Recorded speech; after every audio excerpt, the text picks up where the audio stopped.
നമസ്കാരം. ഇന്ന് ചിങ്ങം 1 പുതുവത്സര ആശംസകൾ.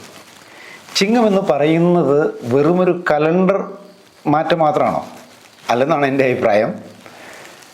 പിന്നെ എന്താ? അത് ഹൃദയത്തിൻ്റെ ഒരു പുതുക്കലാണ്. ശരിയല്ലേ? നമ്മുടെ പഴയ വേദനകളും പരാജയങ്ങളും പിന്നിലാക്കാൻ ഈ ദിനം നമ്മെ വിളിക്കുകയാണ്, മാടി വിളിക്കുകയാണ്.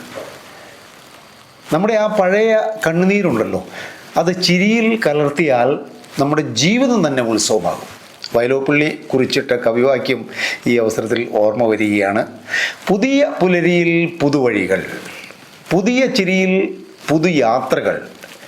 ഇന്ന് തുടങ്ങാം, വീണ്ടും തുടങ്ങാം, ജീവിതത്തെ പുതുതായി കൊത്തിവയ്ക്കാം. നമ്മുടെ ജീവിതം എന്ന് പറയുന്നത് ഒരു വർഷം പോലെയാണ്, അല്ലേ? ഒരാണ്ട് പോലെയാണ്. മഴ എന്ന് പറയുന്നത് ഒരു വേദന പോലെയാണ്. ഇപ്പോൾ കർക്കിടക മാസം തീർന്ന് ചിങ്ങമാസം വന്നെത്തിയെങ്കിലും തോരാത്ത മഴയാണ്. ഞാനാണെങ്കിൽ മഴയത്ത് കിടന്ന പണിയുന്നത്. വേനലിൻ്റെ അർത്ഥം സന്തോഷമാണ്, അല്ലേ? മൂടൽമഞ്ഞാണെങ്കിൽ നമ്മളിൽ ആശങ്ക പരത്തും. ഇതെല്ലാം ചേർന്നതാണ് ഒരു സമ്പൂർണ്ണ ജീവിതമെന്ന് പറയുന്നത്. അതുകൊണ്ടാണ് ഞാൻ പറഞ്ഞത്, നമ്മുടെ ജീവിതം എന്ന് പറയുന്നത് ഒരു വർഷം പോലെയാണെന്ന്. മലയാളിക്കൊരു ചൊല്ലുണ്ടല്ലോ, വേദനയില്ലാതെ മഴയ്ക്ക് ഒരു വിലയുമില്ല. ഉണ്ടോ? വേദനയില്ലാതെ സന്തോഷത്തിന് വിലയില്ല, ഇരുളില്ലാതെ വെളിച്ചത്തിന് അർത്ഥമില്ലെന്ന് പറയുന്നത് പോലെ. പുതുവത്സര ദിനത്തിൽ പലരും പ്രതിജ്ഞ എടുക്കുന്നത് നമ്മൾ കണ്ടിട്ടില്ലേ? ചിലരുണ്ട് വലിയ തീരുമാനമെടുത്ത് കളയും. ഇനി മുതൽ ഞാൻ ഭക്ഷണം കുറച്ചേ കഴിക്കൂ, സമീകൃത ആഹാരമായിരിക്കും അത്. ഇങ്ങനെയൊക്കെയാണ് ഒരു ബിരുദനെടുത്ത പ്രതിജ്ഞ. നിർഭാഗ്യമെന്ന് പറയട്ടെ, ഇന്നും അയാൾ ഭക്ഷണത്തിന് ഒരു കുറവും വരുത്തിയിട്ടില്ല. ഇന്ന് മാത്രമല്ല, ആഹാരത്തിൻ്റെ കൂടുതൽ കൊണ്ട് അദ്ദേഹത്തിന് ഇപ്പോഴില്ലാത്ത അസുഖമൊന്നുമില്ല. അല്പം നാരങ്ങാച്ചാർ നാക്കിൽ തൊട്ടാൽ എത്ര ഗ്ലാസ് പായസം വേണമെങ്കിലും അങ്ങേര് കുടിച്ചളയും. എൻ്റെ ഒരു സുഹൃത്ത് 20 ഗ്ലാസ് പായസമാണ് ഒറ്റ ഇരുപ്പിന് അങ്ങനെ കുടിച്ച് തീർത്തത്. നമ്മൾ പ്രതിജ്ഞ ചെയ്യുന്ന കാര്യങ്ങൾ പലപ്പോഴും പൊളിഞ്ഞു പോകാറുണ്ട്.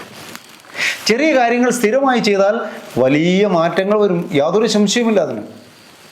നമുക്ക് പുതുവത്സരത്തിൽ വലിയ കാര്യങ്ങളൊന്നും ചെയ്യേണ്ടതേ.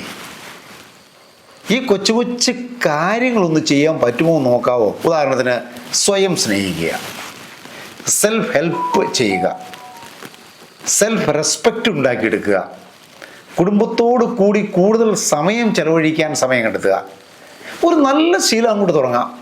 വായന, വാക്കിംഗ്, ധ്യാനം തുടങ്ങിയവ. ആരെങ്കിലും ഒന്ന് സഹായിച്ചേക്കുക, അതൊക്കെ മതിയെന്നേ. ഇങ്ങനെ ചെറിയ നല്ല ശീലങ്ങൾ ചേർത്താൽ വലിയൊരു ജീവിതം ഉണ്ടാക്കിയെടുക്കാൻ നമുക്ക് സാധിക്കും.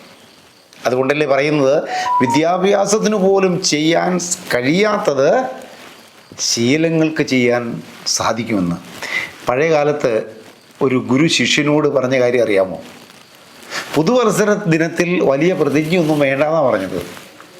ഓരോ ദിവസവും ഒരു ചെറിയ നല്ല പ്രവൃത്തി അങ്ങോട്ട് ചെയ്തേക്കുക, അത് തന്നെ നിന്നെ മഹാനാക്കുമെന്നാണ് ഗുരു പറഞ്ഞത്. വാസ്തവല്ലേ? അത് തന്നെയല്ലേ ഈ പുതുവത്സരത്തിലും ചെയ്യേണ്ടത്. ഞാൻ പറഞ്ഞു നിർത്തുകയാണ്.